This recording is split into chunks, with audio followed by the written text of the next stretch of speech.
Hello, this is Ada Tuna Cenkci. I am creating this video for a workshop I am developing for a course I am taking at Wright State University, and the course name is Instructional Design for Online Learning. In this workshop, I will be talking about Understanding by Design Framework. We can also call it as UbD in short. This framework is developed by Wiggins and McTighe, and my workshop is based on their two Understanding by Design guide. You can see my resources at the end of my website. Before I go into details of UbD, let me tell you first what it is. UbD is a curriculum planning framework, and it uses backward design model, meaning that instructors first should determine their end results and then plan the needing evidence and the learning events. And keep in mind that UbD is not a rigid framework, it is not a prescriptive program. So after you start designing your framework, you can go back and make changes. And the purpose of UbD is to transfer learning to new situations. UbD has 3 stages. The first one is identify desired results. The second one is determine acceptable evidence. And the third one is developing the learning plan. On the screen, you see the UbD template given to us by our own instructor, Dr. Sherry Stover. And you see this stage 1, identify desired results. Let's take a look at what is in this stage.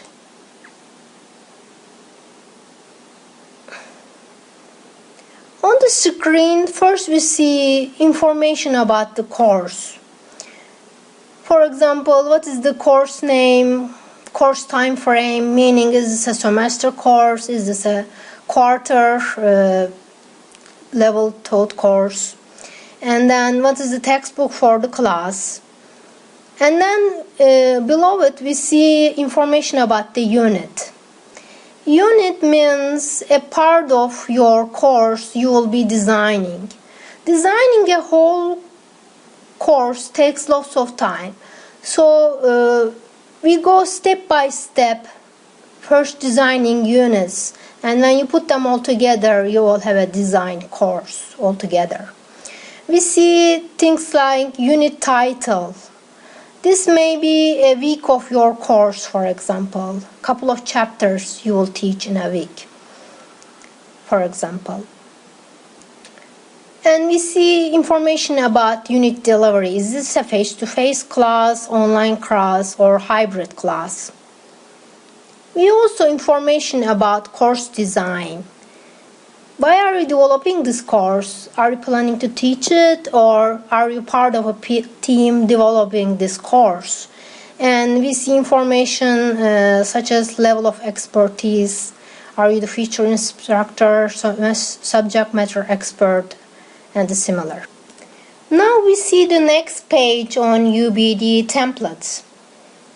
After determining which unit you will be teaching, you need to give information about your unit, give an overview of the unit in your own words, what you will be teaching here.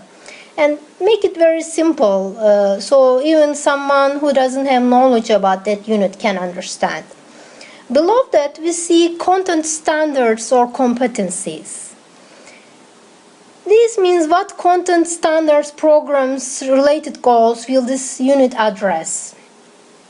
These standards and competencies can be found in professional organizations in your field. For example, if you are teaching online, you can look at International Society for Technology in Education, and they have standards and competencies for online teaching.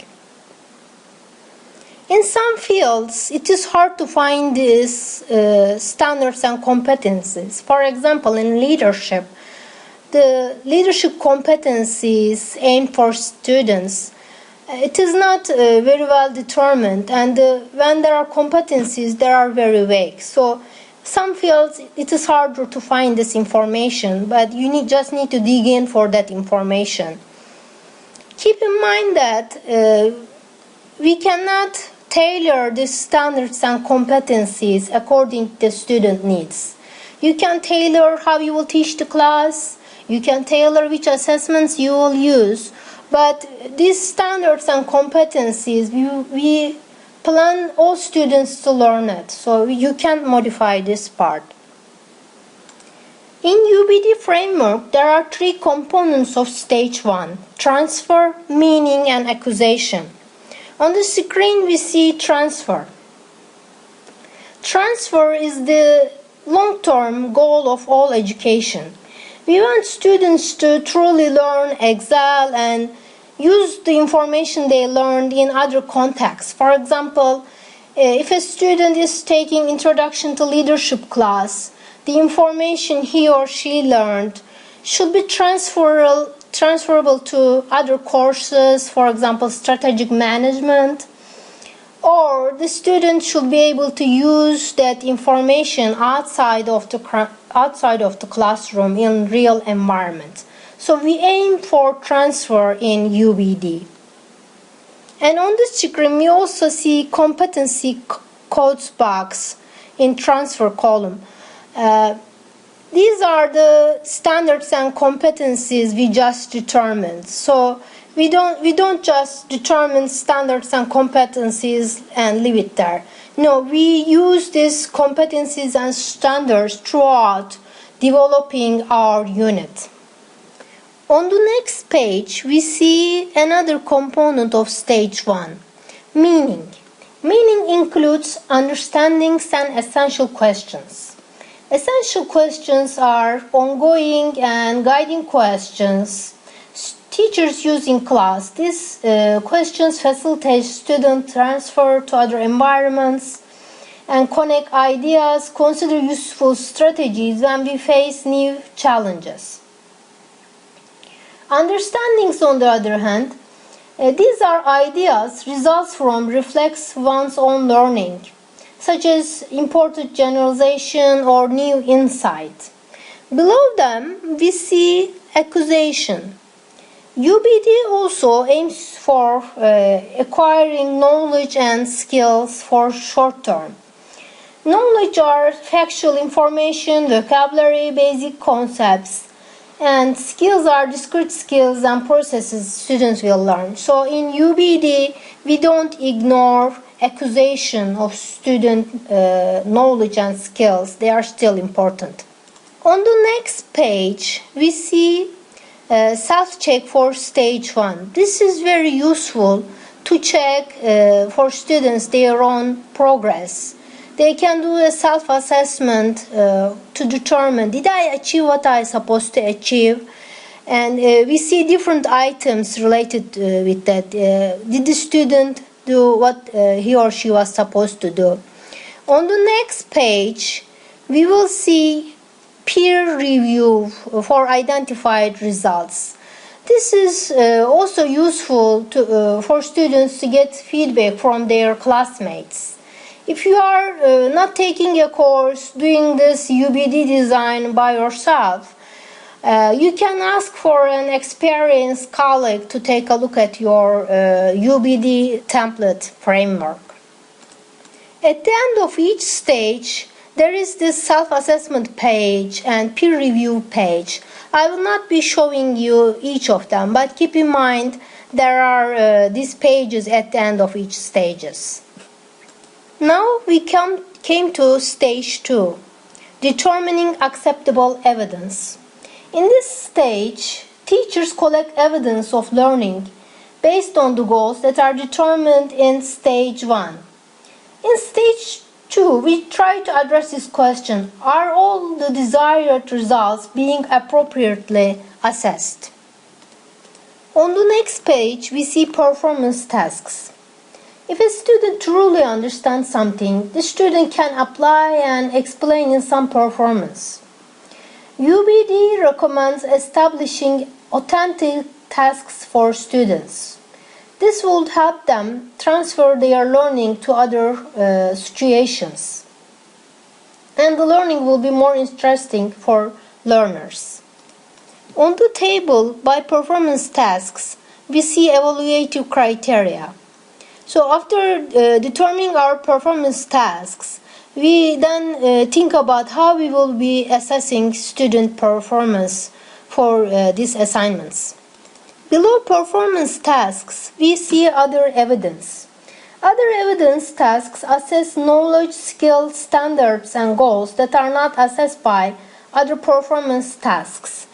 UbD understands that students are, they don't have to be always, their performance doesn't have to be measured with performance tasks. You can also use other evidence, such as multiple choice, true-false questions, fill-in-the-blank type questions to measure other performance evidence. On the next page, we see a grading rubric. In stage 2, UbD also recommends developing evaluative criteria to determine, to assess quality of the given assignments. UbD recommends using multiple criteria to evaluate student assignments. We see on the table different criteria listed. Please look at Wiggins and McTighe books for 4 types of criteria you can use to develop your own rubrics. In addition, to develop authentic tasks, in my website, I gave information about Krebs framework and 6 facets of understanding. Please look at those to develop your authentic performance tasks. Now we have come to stage 3. In stage 3, we plan for learning experiences. Keep in mind that stage 1 and 2 is for instructors, but stage 3 is for students. On the next page, we see where to learning plan. To make sure instruction is engaging and effective for an audience, we can use this plan. In this acronym, W stands for where. This part deals with questions such as where are we going, why, what is expected. So we give initial information to students. Below that we see hook. Here H stands for hook. Here instructions deal with the issue of how to hook and hold student interest. And we see technology here. Since this is an online instructional design for online learning, the use of technology was encouraged. You can hook students with different methods. You don't have to use just technology. You can just start an in-class discussion. Or if you want to use technology, you can use different tools, such as you can show a video clip, you can show an image on the screen. So it is up to you how much technology you will be using. On the next page, we see the first E in where to plan. The first E means equip and experience. This part deals with how to equip students for expected performances. Here, R stands for rethink. In this part, teachers try to determine how to help students rethink and revise. The second E in where to plan stands for evaluate. Teachers plan about how students will self-evaluate and reflect their own learning. In UbD framework, self-evaluation is important. We saw an example of self-assessments in this UbD framework. It is also encouraged that you use self-assessments in your class so students can evaluate their own progress. We also see formative feedback in class. This means instead of giving students, after they submit their assignments, Feedback should be available for students when they construct their assignments. This should be done before they finally submit their assignments to the instructor. For formative feedback, you can use different tools. One of the examples is using peer review. We just saw an example of peer review in this framework. Students can also learn from each other, so peer review is also encouraged here. On the next page, we see tailor component of where to plan. In this part, teachers determine how to tailor learning to different needs, interests, and styles. Your students may have different needs.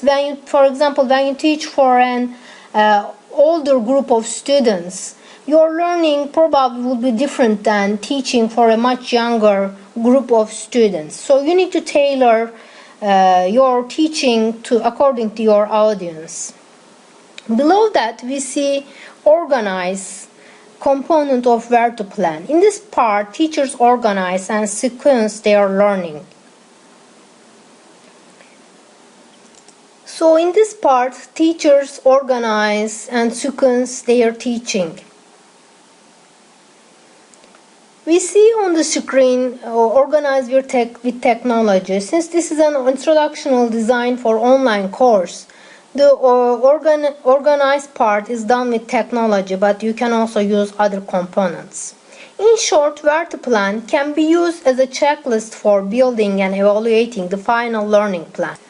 On the next page, we see different UbD resources you can use to get more information about UbD template. Please feel free to contact me through my website. There is a contact form. In conclusion, when designing your unit, make sure all three stages are in alignment. And designing your UbD template is an ongoing process. You can go back and make changes. Designing your UbD unit takes a lot of time and effort, but as you practice, you will get better. Look for different resources, and there is success ahead. Thank you for listening.